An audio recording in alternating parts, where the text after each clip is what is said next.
नमस्कार दोस्तों, आपका अनुज राजस्थानी क्लासेज पर स्वागत है।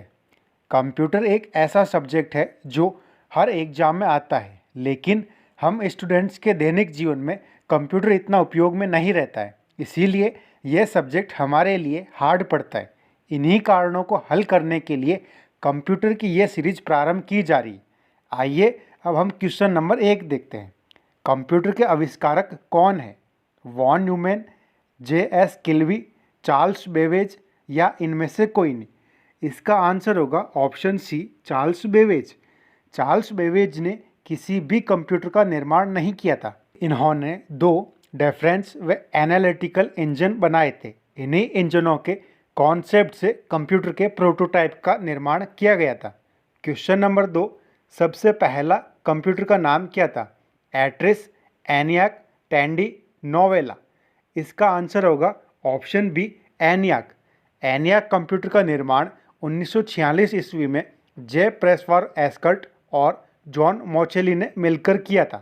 क्वेश्चन नंबर 3, आधुनिक कंप्यूटर की खोज सर्वप्रथम कब हुई? 1949, 1951, 1946, 1947? इसका आंसर होगा ऑप्शन सी, 1946। एनियाक ही प्रथम कंप्यूटर था जो 1946 ईस्वी में बना था, जिसका पूरा नाम electronic numerical integrated and calculator था। क्वेश्चन नंबर 4, कंप्यूटर के क्षेत्र में महान क्रांति कब से आई? 1977, 2000, 1955, 1960?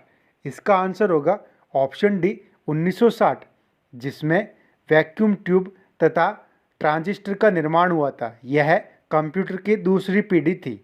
क्वेश्चन नंबर 5, कंप्यूटर का हिंदी नाम क्या है? गणना करने वाला, संगणक, हिसाब करने वाला, परिगणक? इसका आंसर होगा ऑप्शन बी, संगणक। कंप्यूटर एक स्वचालित इलेक्ट्रॉनिक मशीन है जो सूचनाओं को प्रोसेस और इकट्ठा करती है।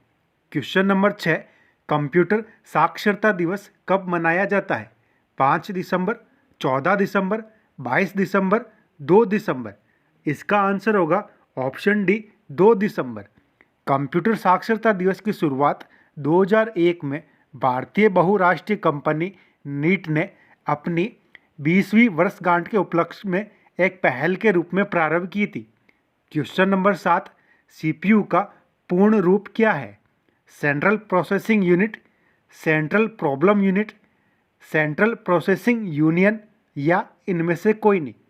इसका आंसर होगा ऑप्शन ए, सेंट्रल प्रोसेसिंग यूनिट। सीपीयू को कंप्यूटर का ब्रेन भी कहते हैं क्योंकि कंप्यूटर में की जाने वाली सारी गणनाएं सीपीयू ही करता है। क्वेश्चन नंबर 8, इनमें से कौन सा सर्च इंजन नहीं है? Google, Yahoo, Baidu, Wolfram Alpha? इसका आंसर होगा option D, Wolfram Alpha. Search engine का मतलब है कि हमको यदि इंटरनेट पर कुछ भी सर्च करना हो तो हम किसके जरिए सर्च कर सकते हैं, जैसे गूगल, याहू, बाहिडू आदि।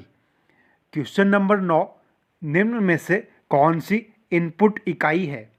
माउस, कीबोर्ड, स्कैनर, इनमें से सभी? इसका आंसर होगा ऑप्शन डी, इनमें से सभी। आसान शब्दों में इनपुट इकाई के जरिए ही हम कंप्यूटर से बातचीत कर पाते हैं।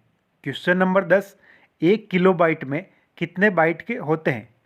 1024 बाइट, 1024 मेगाबाइट, 1024 गीगाबाइट या इनमें से कोई नहीं? इसका आंसर होगा ऑप्शन ए, 1024 बाइट। कंप्यूटर को अपनी सूचनाओं को स्टोर करने के लिए मेमोरी की आवश्यकता होती है और मेमोरी की साइज में सबसे छोटी इकाई बिट और फिर बाइट होती है। क्वेश्चन नंबर 11, 1 मेगाबाइट कितने बाइट के बराबर होता है?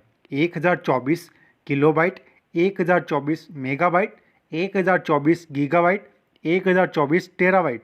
इसका आंसर होगा option A, 1024 kilobyte.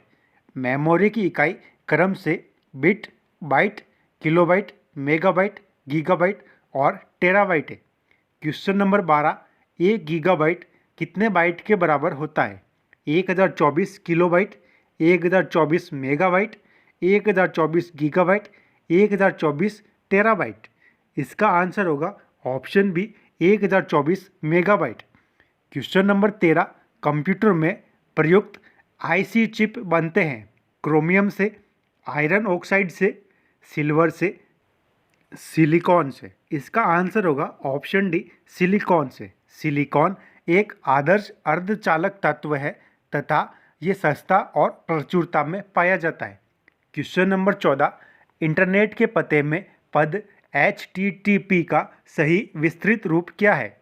Hyper text transfer protocol, hyper transfer text protocol, hybrid text transfer protocol, hyper text transfer protocol. इसका आंसर होगा option D hyper text transfer protocol. जैसे पिन कोड के जरिए हम किसी एड्रेस पर पहुंच सकते हैं, वैसे ही HTTP के जरिए हम सही सर्वर तक पहुंच सकते हैं। क्वेश्चन नंबर 15, किसी कंप्यूटर के प्रोग्राम में बच्चों द्वारा प्रयुक्त भाषा कौन सी है? बेसिक, जावा, लोगो, पायलट। इसका आंसर होगा ऑप्शन सी लोगो। लोगो लैंग्वेज में कर्सर की जगह एक कछुआ होता है जो बच्चों को रुचिकर लगता है।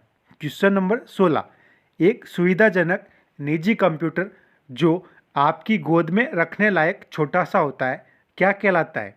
Mainframe computer, notebook computer, workstation computer, PDA। इसका आंसर होगा option B notebook computer. Laptop का छोटा रूप नोटबुक कंप्यूटर होता है जो एक कॉपी के आकार का होता है। क्वेश्चन नंबर 17, कोंडा तर्क एक प्रोग्राम है, वह निम्नलिखित में से किस प्रोग्राम का रूपांतरण है? मशीन से निम्न स्तर, निम्न स्तर से उच्च स्तर, उच्च स्तर से कोंडातरण, कोंडातरण से मशीन तक। इसका आंसर होगा ऑप्शन डी कोंडातरण से मशीन तक। क्वेश्चन नंबर 18, मल्टी प्रोसेसिंग होती है एक प्रोसेसर द्वारा, एक से अधिक प्रोसेसर द्वारा, बिना किसी प्रोसेसर के, या इनमें से कोई नहीं। इसका आंसर होगा ऑप्शन बी एक से अधिक प्रोसेसर द्वारा। हमारे लैपटॉप में मल्टी प्रोसेसिंग होती है, यानी हम लैपटॉप से एक साथ दो या दो से अधिक कार्य कर सकते हैं। क्वेश्चन नंबर 19, निम्नलिखित में से ऑप्टिकल मेमोरी है? Bubble memories, floppy disk, CD-ROM, core memories. इसका आंसर होगा ऑप्शन सी CD-ROM। कंप्यूटर के शुरुआती विकास में भंडारण के लिए सर्वप्रथम मैग्नेटिक टेप का आविष्कार हुआ था, फिर ऑप्टिकल डिस्क बनी जिसमें CD व DVD प्रमुख है। क्वेश्चन नंबर 20, CPU में कंट्रोल, मेमोरी और तीसरी कौन सी यूनिट होती है? Micro processor, output, arithmetic logic. इसका आंसर होगा option D arithmetic logic unit. CPU में इस यूनिट के द्वारा ही गणना की जाती है। अंत में दोस्तों, आपको कंप्यूटर की ये सीरीज पसंद आई हो तो अनुज राजस्थानी क्लासेज को सब्सक्राइब करें, लाइक करें, शेयर करें और कमेंट में अपना स्कोर बताएं कि आपने 20 में से कितने क्वेश्चन सही किए हैं। धन्यवाद। जय हिंद।